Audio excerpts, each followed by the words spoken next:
our result. Sure.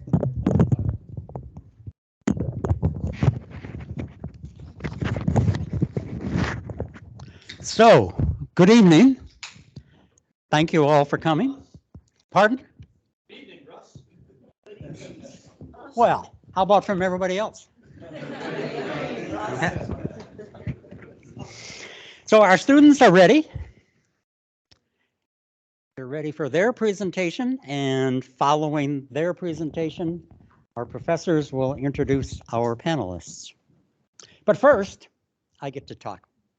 So thanks for attending. I saw a practice session of what you're about to hear, and I promise you're not going to be disappointed that you came. I'd like to point out a couple people. I think City of Manitowoc, Brock Waitenkamp is here. Hey, Brock, representing the city of Milwaukee. And we do some sampling in the Little Manitowoc. And Brian Kramer from the town of Centerville. Centerville Creek is obviously running through the town of Centerville. So thanks for coming, Brian. As is Poynton Fisher. We had to drop those this year, though, but we'll get them back. So this project goes back a long ways. The DNR removed a decrepit dam near the mouth of Centerville Creek, just 15 miles south of here, in 1998. A century of muck had accumulated behind that dam, and that was then emptying into Lake Michigan, and there was little creek flow. The Lakeshore Natural Resource Partnership, LNRP, working with the Village of Cleveland and UW Manitowoc, now UW Green Bay Manitowoc campus, began developing a set of options for the restoration of Centerville Creek in 2009.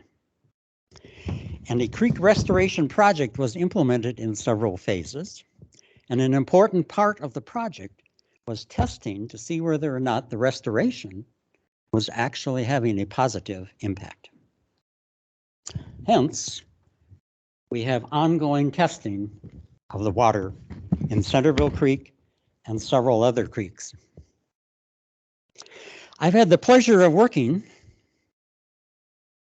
with interns since that first summer about 10 years ago. One intern, one creek, and 3 locations. And the project has grown to about 25 locations now. The science is richer, and there have been changes in local land practices as a result of their work. This year's group of 6 interns is absolutely amazing. Their work ethic, their ability for working collaboratively, and their attention to detail have made the science real. I attended many of their weekly lab sessions where I saw them doing extra analyses over and over again to prove the results and to prove to themselves that they were doing the right things. During the discourse, I learned more about pipetting than I ever thought possible. This project demonstrates that the university is not just a campus in downtown Manitowoc. It is a living part of our community, bringing science back home to residents. A special thanks go to Professors Abler and Hine for their mentoring and dedication. They freely give their own time every summer, making this research possible. And of course, the testing would not be possible without funding and resources from the Lakeshore Natural Resource Partnership. Thank you, Jim Kettler. This year's future scientists will introduce themselves in the presentation, and they ask that you hold your questions until after the presentation. A little applause would be good. And here's the stream team.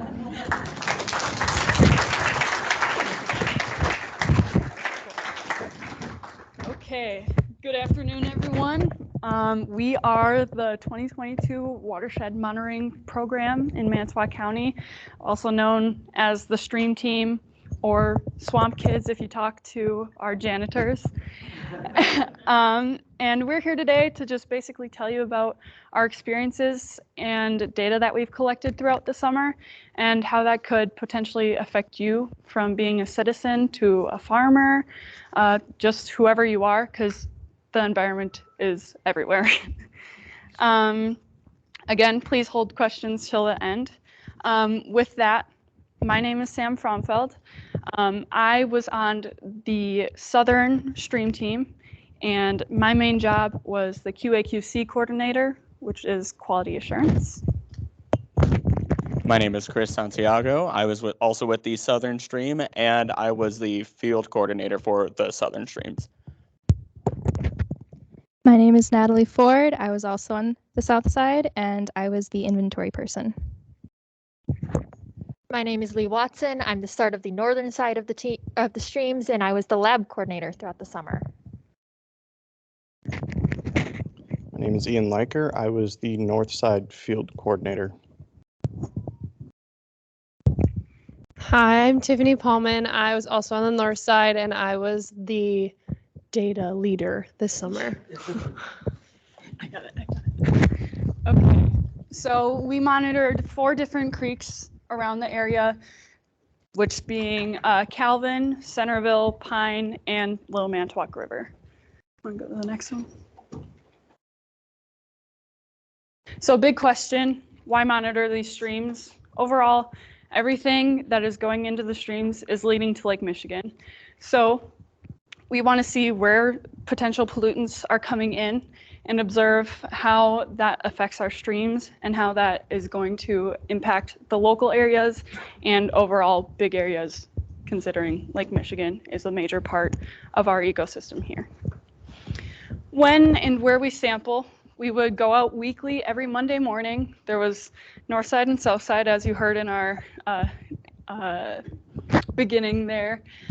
South side went out at 6:30 in the morning and north at 12 p.m. technically. And we would go out also if there was a rain event that was over half an inch within 24 hours. Half an inch doesn't sound like that much, but surprisingly, it only hit half an inch 4 times this past summer that we measured. So, you know, you'd think that it would be more, but it's actually not. Nope, go back. Where we sample, I'll start from the bottom up here. This is our Centerville sites, which is pretty much all in Cleveland. And then as you go up, we have Pine Creek, Calvin Creek. Here's us in Manitowoc right now, just to level you. And way at the top, that is a little bit off the map, is Little Manitowoc over by Waldo and reaching into there. Nice. Oh,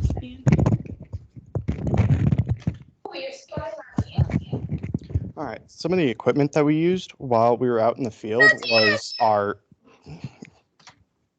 all right, I don't know what that was, but yeah, anyways, we used the 250 milliliter bottles for the phosphorus collection, the 100 milliliters, which also, this one was for ammonia turbidity and pH levels. This one we used for our E. coli, and it does have the seal on it because if it would break, but while we're collecting, it wouldn't be a good sample. And then we used the flow meter to collect our flow of the streams that we were using. It's actually, yeah, it's the metal rod up there with, and then, oh yeah, yeah. Yes, and then we also used the meter stick to measure how deep each of our sites were. And then last one was the dissolved oxygen meter to see what our levels of dissolved oxygen that there were in the stream. Also gonna pass these out if you guys want to take a look at them.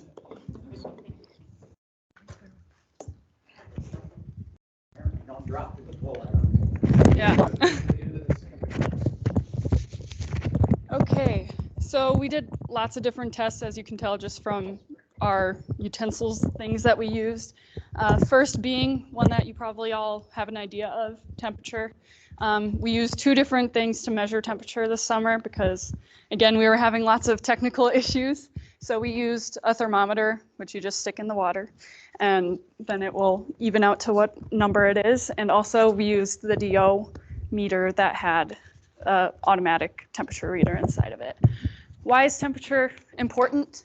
Heightened temperatures can lead to heat stress in lots of the organisms, leads to increased algae growth, and it also can affect a decrease in dissolved oxygen levels.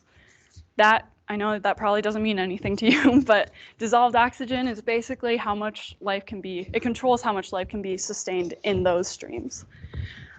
Turbidity, this is a measurement of suspended particles in the water. Again, probably doesn't mean anything. Layman's terms, it's basically how clear or how foggy the water is.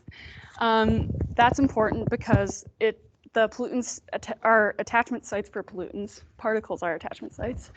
And that can be an issue because if you have all these suspended particles, sunlight is not able to get through the water, and then that affects how much plant life can grow and how much animal life can then be in there as well. Flow, obviously shown with the flow meter in the last slide. This is important because our rain and drought events can affect how fast the streams end up going. That's important because high speeds can lead to more dissolved oxygen in the water and also higher erosion levels and how much substance can be moved down the stream. So if you have a potential pollutant in one place upstream, we want to figure out where that is coming from before it gets all the way to the lake. Another one that we did, pH, you've probably heard of pH before. It's a big 14-point scale, I believe.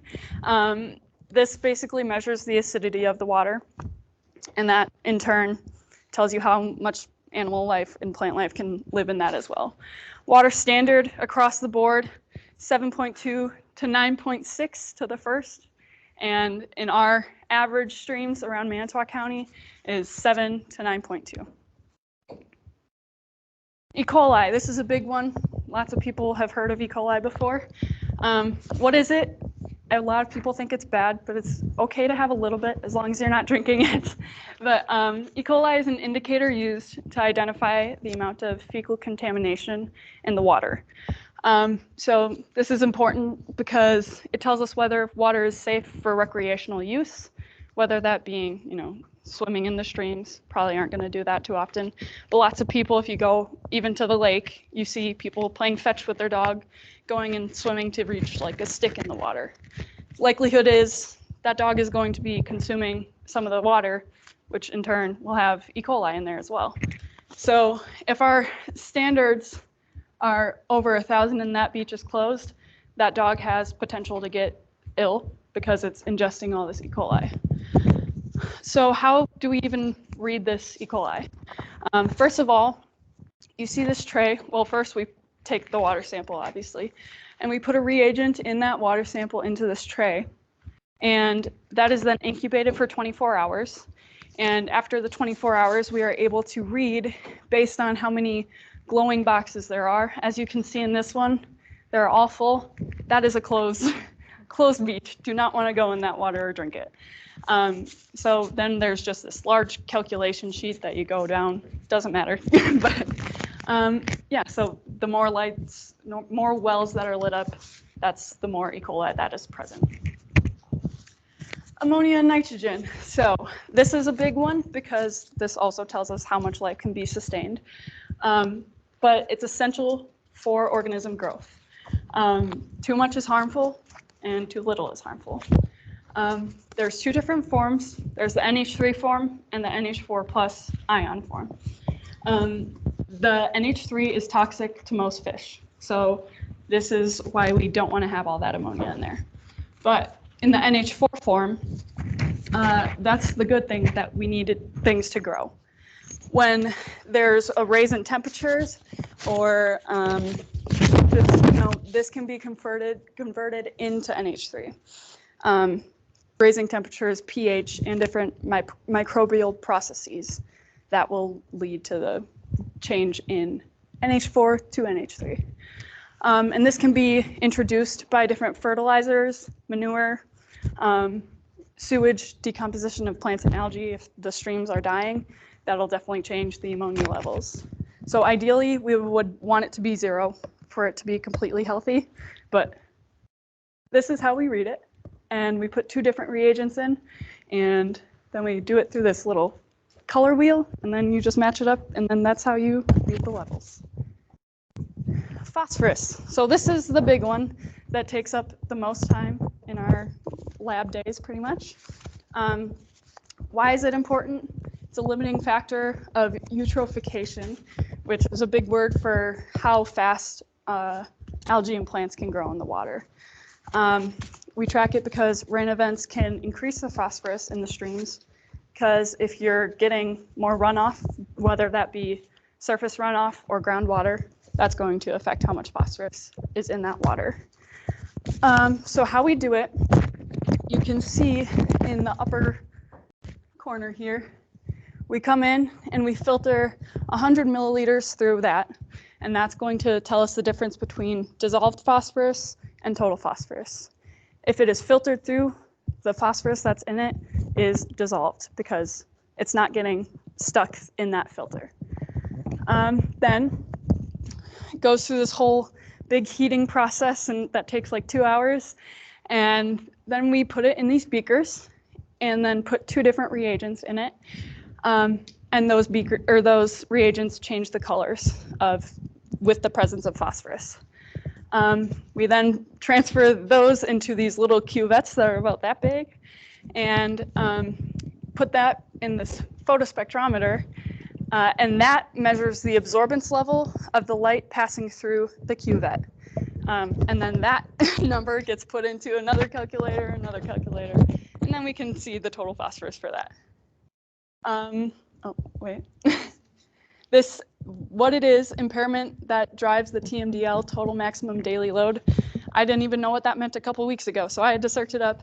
And that's basically how much of nutrients or pollutants can go into the water while it still maintains that water standard of being healthy. And ours is anything greater or less than 0.075 milligrams per liter. Okay. Quality assurance. Now this is the big one that I was in charge of pretty much the whole summer. It's a really big process, and if I explained it to you step by step, you'd be as lost as I was on the first day that Rick and Becky told me.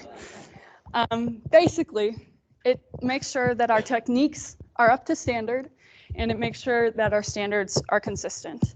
And more importantly, it makes sure that any difference in the numbers that we're getting is coming from a difference in the water rather than a difference in our technique or our analysis. So we had to make a water standard to compare things to. And then basically we take a random sample at a random stream, and then we do the same thing to it that we would do the normal and compare those 2 numbers. And then I think that is it for me. Yes, Natalie? All right, so starting with our Centerville sites, if you want to click to the next slide. So our Cleveland or Centerville sites were collected by me, Sam, and Chris in the mornings. They were located in rural kind of farmland or woodland areas, as well as some residential areas. And I'm gonna need that, thank you. As you can see through up here, this is our Centerville North Branch, which flows all the way through here. Our Centerville South Branch is all the way through here. And both meet at our convergence, which starts our restoration sites here. And our Centerville North Branch is known as CN. Our Centerville South Branch sites are known as CS, and our Centerville Restoration are known as CR. Remind you guys to speak really loudly so they can hear you in the back of the room. Okay, so I'm going to be getting into what we found and what we learned this summer. So phosphorus, as Sam said, was our main goal to figure out what was happening all summer. Took up most of our time. So this is site CN07. This was part of our north branch, and it's the furthest downstream. And you're going to be seeing graphs like this a lot. So I'm going to explain this really thorough so you can kind of know what you're looking at. So here we have, as Sam explained, total dissolved and then total phosphorus. So the difference between that is one is filtered and one is not. And then what we can kind of tell by that is the total phosphorus implies that there's runoff coming into the stream. And then the total dissolved is all getting filtered out. So that has phosphorus that's most available to different biological processes. So that algae increase, eutrophication comes from mainly the total dissolved phosphorus amount that we're seeing. So it's really important for us to kind of look at those dissolved levels compared to the total levels. So you can see here, anything for you guys, it's looking purple. Unfortunately, to me, it was red, but red is bad. So that's too high of levels. We have that big green stripe, and then anything below that green stripe is good. So as you can see here, we're quite over that green level that we want. And then another thing to point out in this graph is our rain event days. So you can see there how much rain we had. We had 4 of them this summer. And then something you'll see throughout the presentation, because it was pretty consistent across all of our sites, is that rain drove up the total phosphorus content, which makes sense because that means we're having more runoff coming into the streams. So that's something that can be fixed as well. So I'll get into that as we go further, but that's how you look at these kind of graphs. So now I'm going to get into our northern side. So now we're looking upstream to downstream, so left to right from Natalie's graph that she had. And you can kind of see how there's lots of variability in the northern side of, or the upstream parts in our northern sites. And then we're having less variability as we get further downstream. This makes a lot of sense because it's stabilizing as we move downstream and things are starting to mix and kind of get back to kind of normal. We have a lot of variability, especially CN11. You can see how our rain events really spiked up our total phosphorus, as well as in CN10, those giant spikes. Thank you, Lee, for pointing those out. But as you can see, we're still quite over that level that we want. Those green stripes are there again. We have a few that were pretty close to the green line, but we're trying to get those down. So that's why Centerville was really important to us because we're pretty high over that water standard. Next, we are going to look at our southern sites, so the bottom part of our graph that Natalie showed us. And kind of similar here, we have a bit higher levels. We're again going upstream to downstream.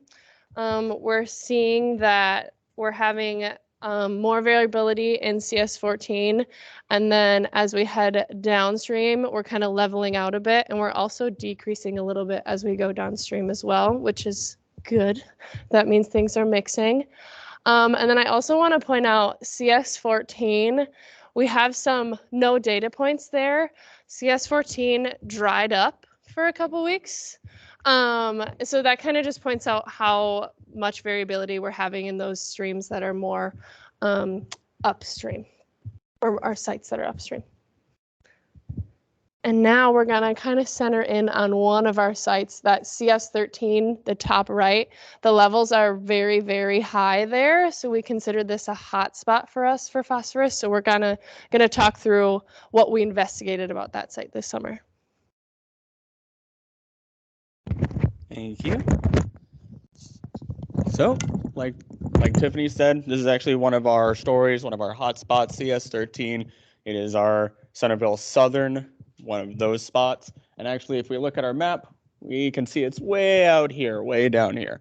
So, looking at it, again, Southern Centerville branch located near a small wooded area and surrounded by farmland.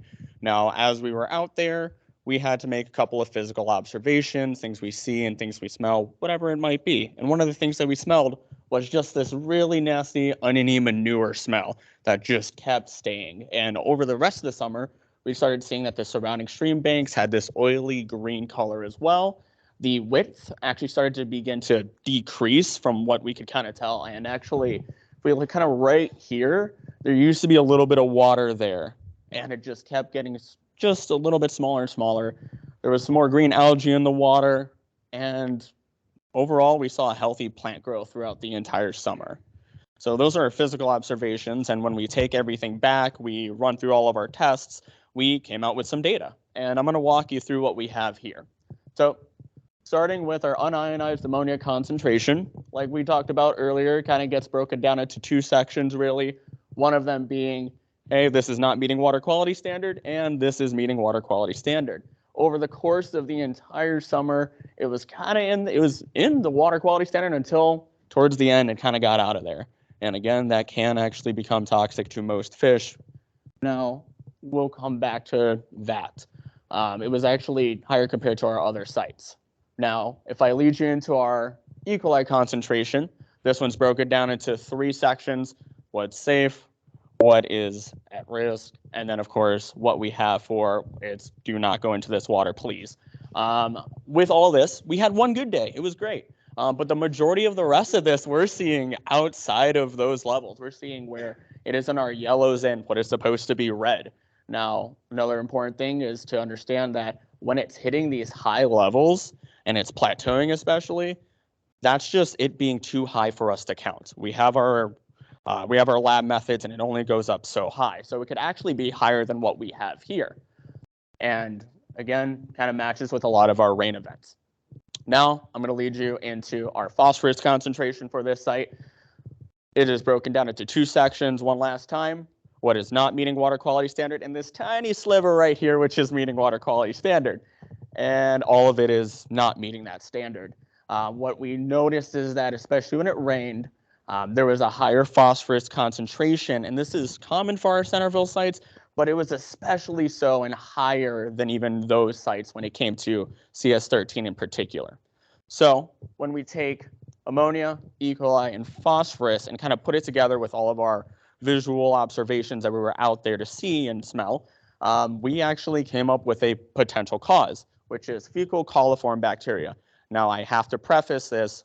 This is a potential cause. This is not a 100% for sure, but when you combine the idea of phosphorus, ammonia, and then our E. coli increasing, that is a very strong source and would explain why they're increasing.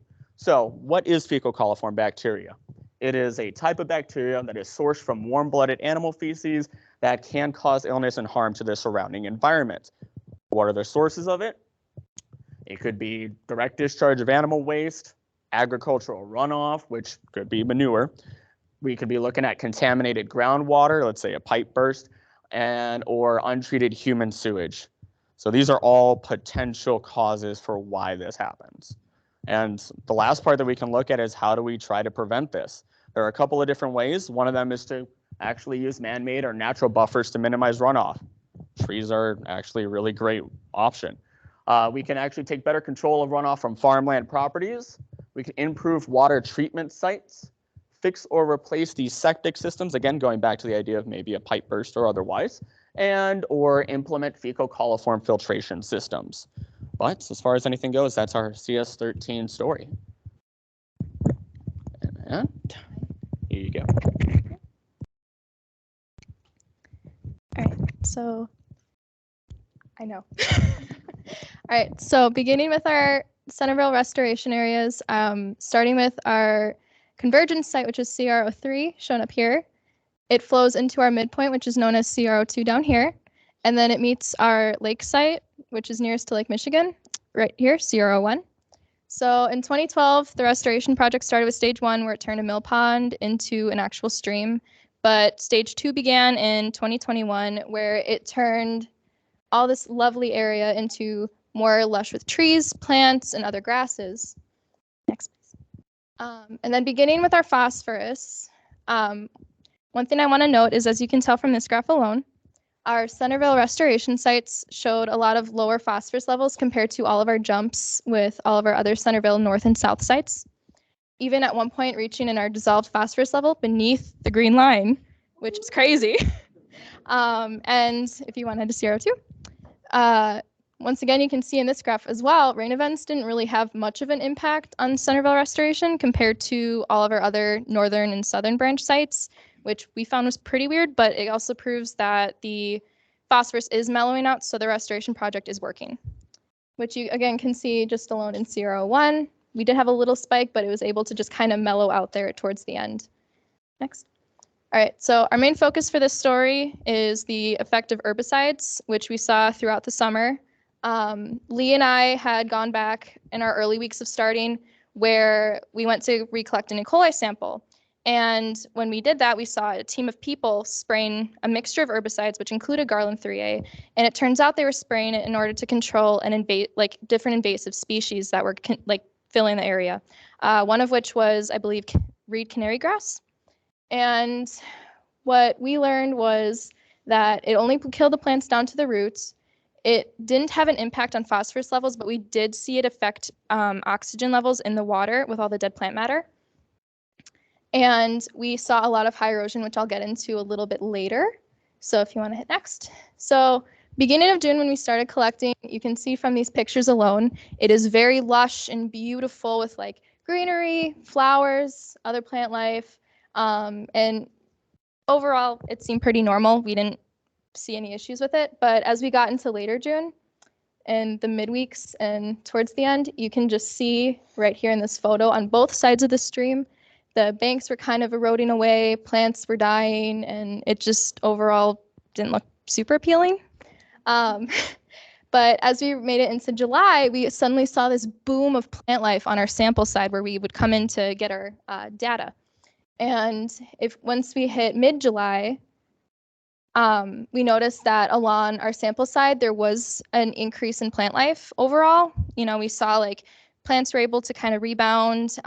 We were noticing less erosion on that side, less loose soil. But continuing on this side in particular, you can just see where it's starting to still erode away with all the dead plants and reeds and such. But around this time, miraculously, we found live algae in the water, which we thought was pretty nuts. But again, just to paint the picture, it wasn't healing as we hoped it would. And then as we reached towards the end of July, we still saw persistent plant death, persistent erosion. Nothing seemed to be getting better. But pollinators were starting to make a little bit of a comeback at this point because there were a couple flowering plants that were returning, specifically on our sample side. And then as we reached into August, you can see there was a little bit of plant growing on our opposite side from where we sampled. And the undercutting was getting a little bit worse though, so erosion was still persistent. But as we reached the mid-August, it was pretty well overgrown, can barely see where it was eroding away, and overall it was looking a lot healthier to our last day, where you can see it looks just like where we started at the beginning of summer. You can see a lot of plant life. There were a lot of bees and butterflies, so our pollinators made it back, and our turbidity levels started to drop at this point because they'd been so high this summer, which leads me into these beautiful graphs that Tiffany made. So all these graphs are the averages for the Centerville Northern Branch, Centerville Southern Branch, and Centerville Restoration sites. What we can tell from this alone is the Centerville North Branch in particular showed very high turbidity jumps with rain events and just in general, which when you look at this picture, the convergence, this is the southern side and this is the northern branch. It looks like someone literally spilled chocolate milk. But as you look at southern side, just like kind of in this photo representing, it really didn't show much of an impact with rain events and didn't really have high turbidity levels compared to north side. And it kind of shows that in where it mixes too with our Centerville Restoration. We did have a couple jumps to the point where they kind of went over the graph. But overall, it seemed to kind of mellow out by the time you hit the restoration, which again shows that the product is working and making a healthier stream. Next. Thank you. So for our results, like I said before, our northern branch seemed to have a larger impact on our restorations as a whole between turbidity and kind of just the erosion in general. The southern branch showed little to no impact throughout the summer, and the herbicide had caused a mass die-off of plants throughout the entire summer, but they were able to rebound at the end and beginning of August, which we were really thrilled with. The point I really want to drive home with this story is the herbicide is a necessary evil in order to remove these invasive species that are causing problems at the restoration site, but it's collateral damage of killing flowering plants and kind of affecting the stream's health is something we do need to take into consideration too because even small changes have a large impact on its surrounding environment, whether it's man-made or natural. So, that's all I've got. It's my turn.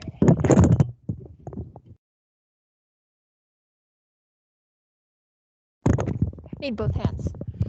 All right, so another one of our creeks was Pine Creek, which Pine Creek went through a lot of rural areas, going through some more farmlands and woodlands. So again, these are arranged from the most upstream to most downstream, 5, 4, 3, 2. And it's kind of hard to see on the map because of how kind of small it is. But here's 5 tracing down 4, 3, and 2 is almost right by Lake Michigan there.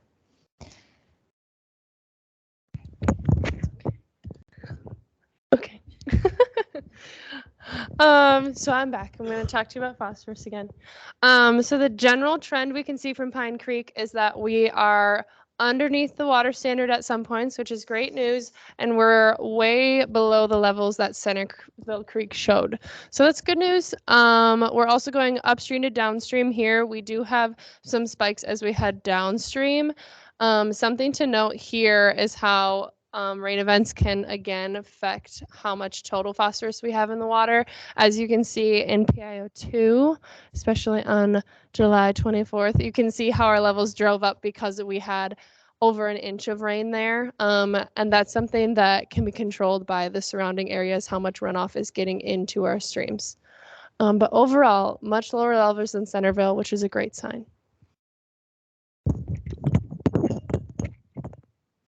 And something that we're going to focus on for Pine through Kelvin, or Pine, Kelvin, and Little Manitowoc is how the dissolved phosphorus is moving downstream.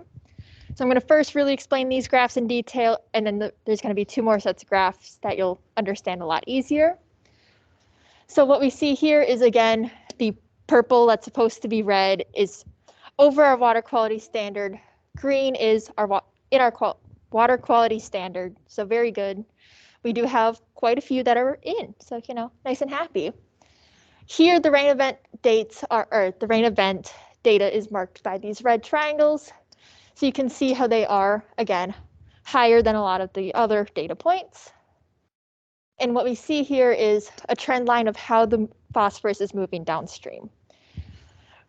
With the R squared here, which is basically just a correlation number of how well this graph, or how well this line lines up with the data points. They are fairly low in terms of ecological data. Ecological data is never going to be perfect because environment changes all the time. Today it was 73 mile per hour wind gusts and now it's sunny. Wait 15 minutes, the weather change. Same with the environment. And as we can see, there's very flat lines there. There's not a lot of increase in phosphorus as we move downstream, which is very good. That means that there's not phosphorus being added every time we go downstream.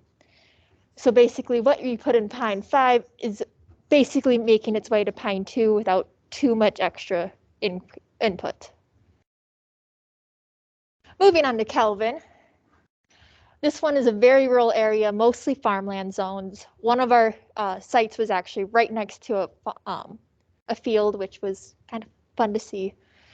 And what we see here is with 5, 4, 3, 2, again, very moving down toward Lake Michigan, sorry. So again, we're going to talk about phosphorus again. So as we can see, a little bit opposite compared to Centerville, which we thought was interesting. Our upstream site is actually a bit lower and has less variability compared to downstream. And as Lee was starting to explain, we might consider that the phosphorus is accumulating as we head downstream. So the general trend is that it's increasing as we're heading downstream, and that's something that can be controlled. But the good news is we're, again, a lot lower than Centerville. That's always good to see. And then we do have some numbers that are below that water standard. So we're in the green, which is a good sign again. Oh. one more thing. Sorry. So for CaO2 on June 6th, just to give you some context about what we do every single week, we couldn't sample that week because the water was so deep. So it does get kind of dangerous out there. We're not just having fun in the water. It does get pretty deep. At one point it was like well over this meter stick, and we only have waders that go up to our hips. So we were like, nope, we're not going to do it today. But luckily we got a rest of the summer to get good samples, but just a little context as to what we did every week.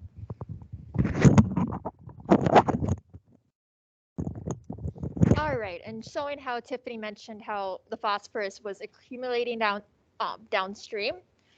We see it again with the total phosphorus and the dissolved phosphorus having a very obvious slope going up as you move downstream, which means that at every site that we go, there was phosphorus being added between each site, which is not great. That's something that we wish could be controlled, because you can see how very few of our data points are in the green at the site that's going directly into Lake Michigan, whereas our sites that are all the way upstream have significantly more.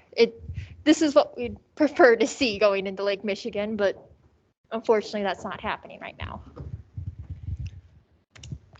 And moving on to Little Manitowoc, very different from the rest of our streams, being a severely urban area, flowing right through the city of Manitowoc. And this one also underwent a restoration project in 2018, which supported the wildlife environments, habitats, and recreational developments. So considering that it was kind of left off the maps before, right about here is where we are right now, with Little Manitowoc 5, 3, 2, and 1, right at the edge of the city there. Very different environment than all the rest of our sites. So one more phosphorus graph, and that's it, I promise. So with Little Manitowoc, as you can see, our restoration project is working. So we're underneath the green level pretty frequently, which is really great news, especially for our total dissolved, since that's the one that can be used up by different organisms immediately. And then another good thing is that the rain events here don't have as much of an impact on the total phosphorus levels. So that means the runoff isn't adding more phosphorus that's like hiking us over that water standard. And it doesn't have as drastic of an effect to affect those total dissolved levels that can affect the water right away. So great news, our project is working.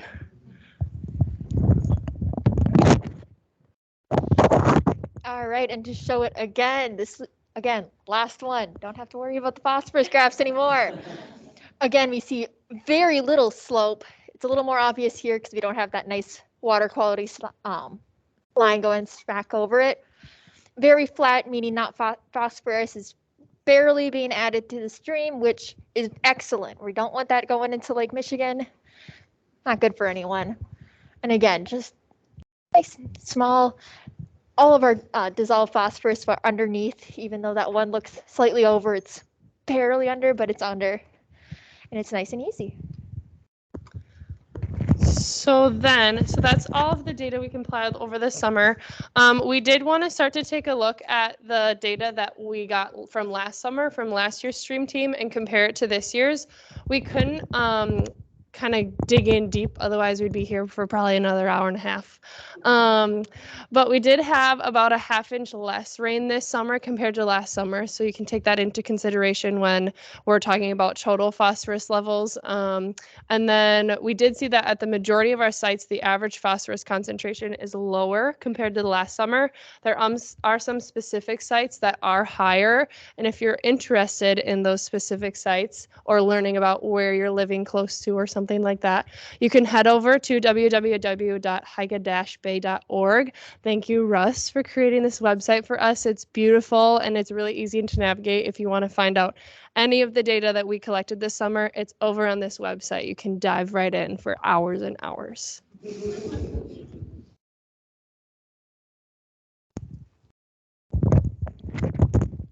I'm back, and I'm here to talk about phosphorus, soil, water, and kind of how that all plays an effect with each other. And the first thing I want to talk about actually right away is phosphorus permanence. Permanence, persistence, how long something stays in the environment. To give you an idea, phosphorus can persist for about 100 years in a lake. And again, that's just an idea of that. Phosphorus is important because plants need it, bacteria need it, but also cyanobacteria is fueled by it, and so is green algae with Cladophora. Now, that causes dead zones. What are dead zones, you ask? Now, if you've ever been to Green Bay, you've probably noticed a nice filter right on top of the water there after a rain, and this is why we don't want a lot of phosphorus getting to Lake Michigan, because what happens is a bunch of phosphorus gets over to the water, and we end up with the bacteria actually eating away at all the phosphorus, fueling, reproducing, so on and so forth. And it creates this layer right on top, which then blocks the sunlight from coming through. Well, if it's blocking the sunlight from coming through and it goes all the way down, we have plants down here that need that sunlight. They don't get what they need, they die off, and now we have less oxygen right in this area here where the bacteria is still existing. This creates this strange pillar of basically death, and it's just our dead zone. And that can persist as long as there's phosphorus to continue fueling the cyanobacteria. Now, I do want to say that as bad as that sounds, phosphorus, again, is needed. It just needs to be controlled, and it needs to be put into a proper balance to avoid these situations. I'm going to lead us into soil, and this is a lot right here. Soil in and of itself can be broken down into 3 categories in its purest forms, essentially. The first one we have is clay. It's earthy, easily compacted, and very, very absorbent. What's important to note, and we'll come back to it later, is that water does not flow through clay. If you follow me down and over, we'll end up at silt. Rocks and minerals in fine amounts, a very dust-like sediment. And lastly, we have sand, which is our loose granular material. Everything else in between here is a combination percentage of 2 or 3 of these 3 categories. Now, what's important to understand is that the higher the clay content, the more phosphorus that ends up staying due to clay's characteristics. Phosphorus binds to clay best. So, how does our phosphorus end up moving in that case? We're going to go into our rain now. So when it rains, rain's going to come down, it's going to hit our soil, and that first 2 inches is going to end up getting moved. That is our surface runoff. It is carrying nutrients, and it's going to end up moving particles, and clay is one of those particles which has phosphorus attached to it. Now, as it's moving, it doesn't just stop at the first 2 inches. Instead, it actually can continue down, leaching, as we call it, into the soil as it's pulling those nutrients down. So it continues down until it hits clay, which again is absorbent, but doesn't let water pass through it. So it ends up moving that water across, which is carrying phosphorus, and it keeps going down, and we end up having subsurface loss, which can be natural or man-made in terms of ditch networks, and an example of that would actually end up being tile lines or drain tiles.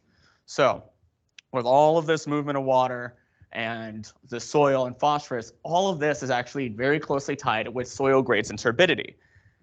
We lied to you. There's no more graphs, but honestly, I have phosphorus charts. I'm sorry. So I'm going to break this down, and we have 2 good examples here. So we have our creek, our Centerville Restoration and Centerville North. We have turbidity, total dissolved phosphorus, which is again the phosphorus that is readily available for organisms in the environment. We have our total phosphorus, stuff that's attached to clay, for example. Our soil grades, well, the earth you and I actually stand on, and then sediment grade. Sediment is going to be all the particles that build up at the bottom of the creek, creating these layers, okay? So, looking at everything, typically you could say the higher their turbidity, the higher the total phosphorus. And you're gonna look at me right now and say I'm a liar because we have a higher turbidity in the restoration, but a higher total phosphorus in the northern site. Why is that the case? Well, we find the answer by looking at our soil and sediment grades. Because if we look at our restoration, we have this loamy sand, sandy loam, again, more sand-based soil and sediment. Meanwhile, if we look at our northern sites, we have clay. We have more clay in these areas, And once again, phosphorus is binding to that clay. What happens once all of that gets into these creeks? Where does it go? How much is being moved? So what we have here is phosphorus load averages. This is from a specific date of 8/29/22. We do have more, but this is our example from here. So another chart to kind of walk through in this case. Once again, we have all of our creeks. We have flow in cubic feet per second.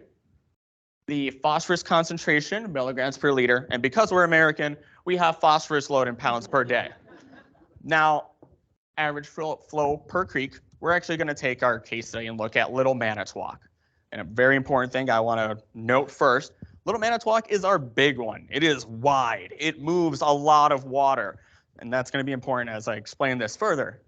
So it's moving almost 15 cubic feet per second of water with a concentration of 0.06, which is meeting our water quality standard. That's awesome. That's great. At the end of the day, it's moving almost 5 pounds of phosphorus. That's a lot of phosphorus, and I'm going to compare that to a Chihuahua or a bag of flour. Bag of flour is a little bit more understandable, I think. But it's a lot of phosphorus, and that's, I mean, if we look at these numbers and we look at these creeks, and it's just one day, and all of this builds up. So ultimately, I just have a couple key takeaways just looking from something as small as phosphorus up to everything we've done. And one of those key takeaways is actually to understand the environments, and more specifically, our streams, means understanding the big picture. Everything is part of the cycle.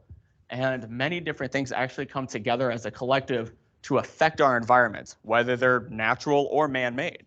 So our next step is to actually focus on the most impactful methods to ensure we can protect the quality of our streams, to work our way down from big to small, and to continue studying everything for what our next step is. Now, for people like you and I, what can we do? Not just big companies. Well, one of them is to simply plant trees. They're a great natural buffer. They're fantastic. Another one is to just be careful with manure and fertilizer placement. Fertilizer has phosphorus in it. It's got to go somewhere, especially if you're in those urban areas. If the rain comes through, it's got to pull it somewhere. And another one is to just have appropriate waste disposal. Everything has to break down somewhere. All we ask is that you have it break down in the right places. I'll just hand this over to Tiff. So I'm going to talk about kind of a general plan that you can make for having some healthier streams. This is an example of the 9 key element plan for Pine and Calvin Creek. You could read through all of these, but basically from start to finish, we're identifying the causes of these different pollutants. We're estimating how much there is, we're measuring it, and then we're kind of putting in a plan of how to limit them, and then we're measuring them again and seeing how much is limited, and we're identifying different indicators how to measure the progress as we go through this plan. Our role as researchers and interns is in steps 1, 2, 7, 8, and 9. So we're identifying causes, as we explained here with like our CS13 hotspot, why we think we have high levels there. And then we're kind of monitoring along the way throughout the summer. And then all of our data that we collected this summer is actually going into a plan that's being discussed for Centerville Creek, which is needed and awesome to hear. So our data isn't being wasted, I guess you could say. It is going towards a bigger kind of project. So we would like to thank some people today, some partners and acknowledgements. We want to thank Jim Cutler and the LNRP. We want to thank Russ and the Friends of Hike Bay, especially for that beautiful website. We want to thank our funders, Wisconsin Sea Grant, Wisconsin DNR, West Foundation, UW Green Bay Research Booster, the National Science of Foundation's Louis Stokes and Alliance for Minority Participation Program. We want to thank our wonderful supervisors all summer. You answered even our stupid questions, Rick and Becky. And then we also want to thank Mark Zigman and Tammy Schulten of UW Green Bay Manitowoc for calling us swamp kids all summer.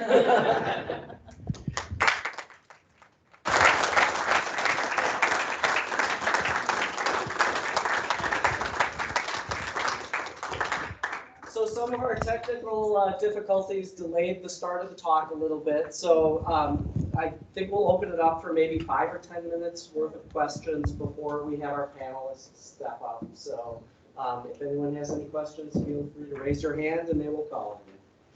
Don't forget to repeat the question for the people online. Has any of this study this year kind of changed or channeled your interest in what you might do after college?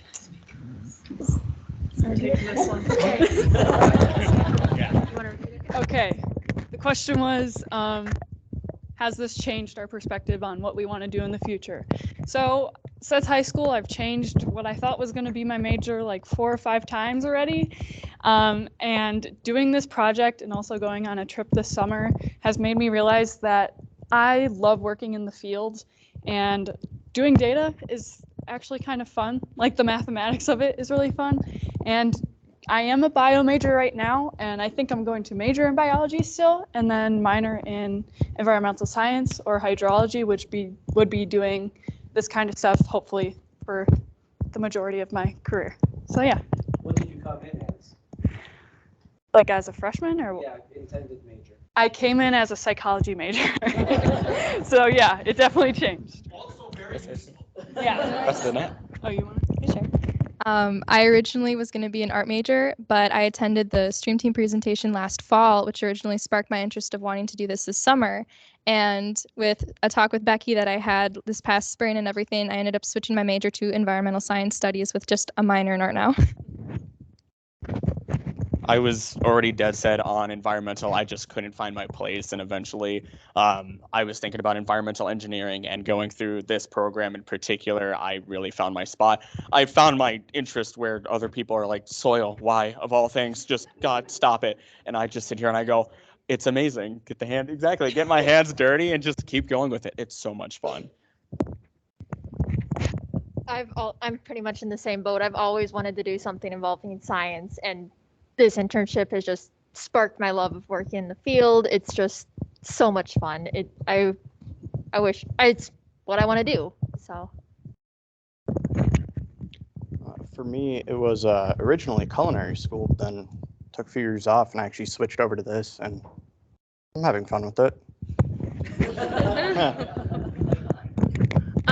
I'm in a similar boat. I'm a senior, and I started out in, I don't even know, biology and design arts in there a little bit, and then now I'm animal bio and environmental science, and I want to go get my PhD for it someday. So I'd say this helped quite a bit in solidifying my plans, but kind of same boat as the rest of us. I think we all kind of fell in love with it, which is really cool. Nobody hates this after this project, so that's good.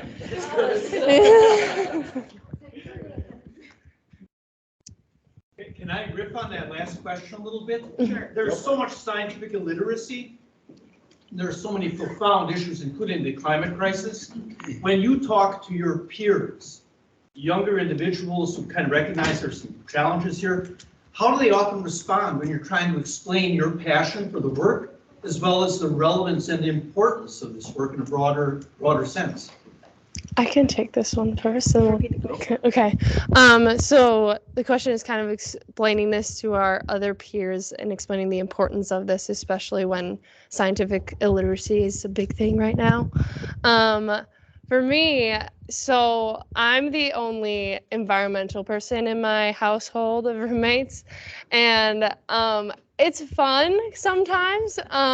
Sometimes all summer long, my teammates and my roommates were talking about how I was going to go take a swim all summer. And it's just fun to they know how much work we put into this. And I'm doing data stuff at home all the time. I was having one of them help me out last night.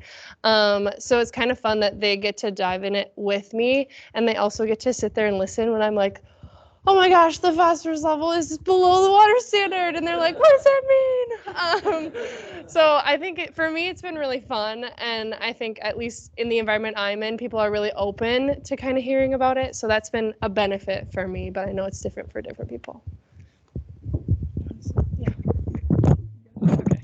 So for me, what I think is great about this project is we're talking about local streams in the area, and you most likely care about things that are happening near you. So, I mean, you may not understand everything that's going on. You probably don't even understand what phosphorus is, because it takes a while to even get to know and confirm in your head.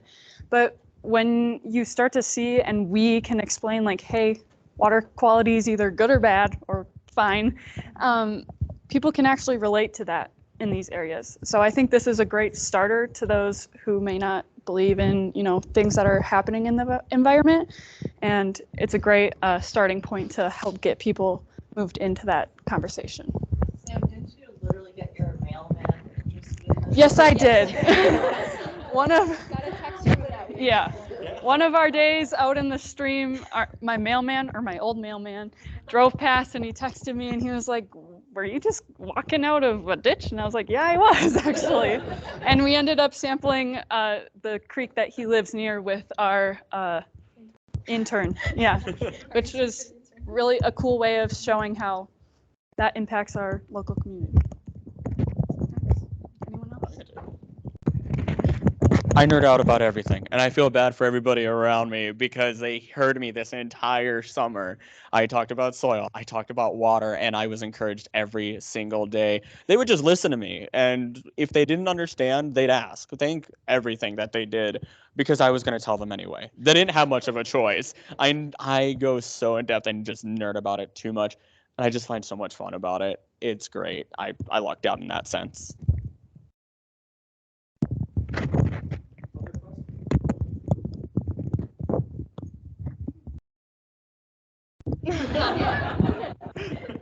Disqualified. That was a comment.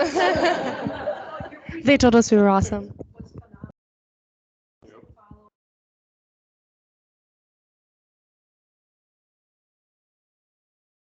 Thanks.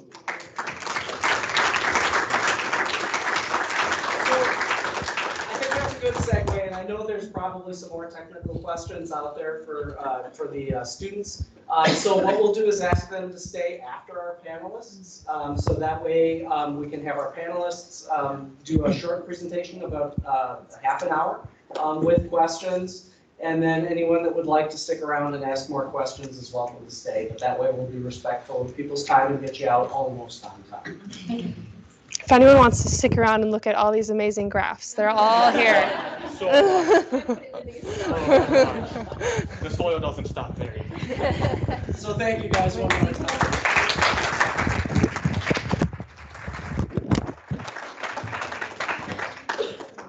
So at this point, I'd love to invite our panelists to come up. And unfortunately, we did not set up a table or anything. So if you guys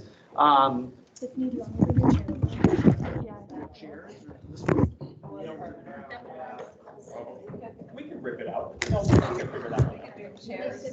Yeah. Do you want me to X out of the You need to presentation? sit. Yeah, I should just grab some chairs. Yeah.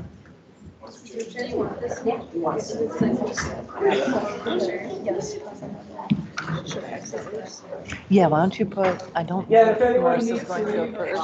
feel free. Yeah, just leave it there. We have some exciting guys did panelists. So one of the things that we wanted to do is provide a forum to talk about other freshwater opportunities that link the work the students are doing both at the upstream side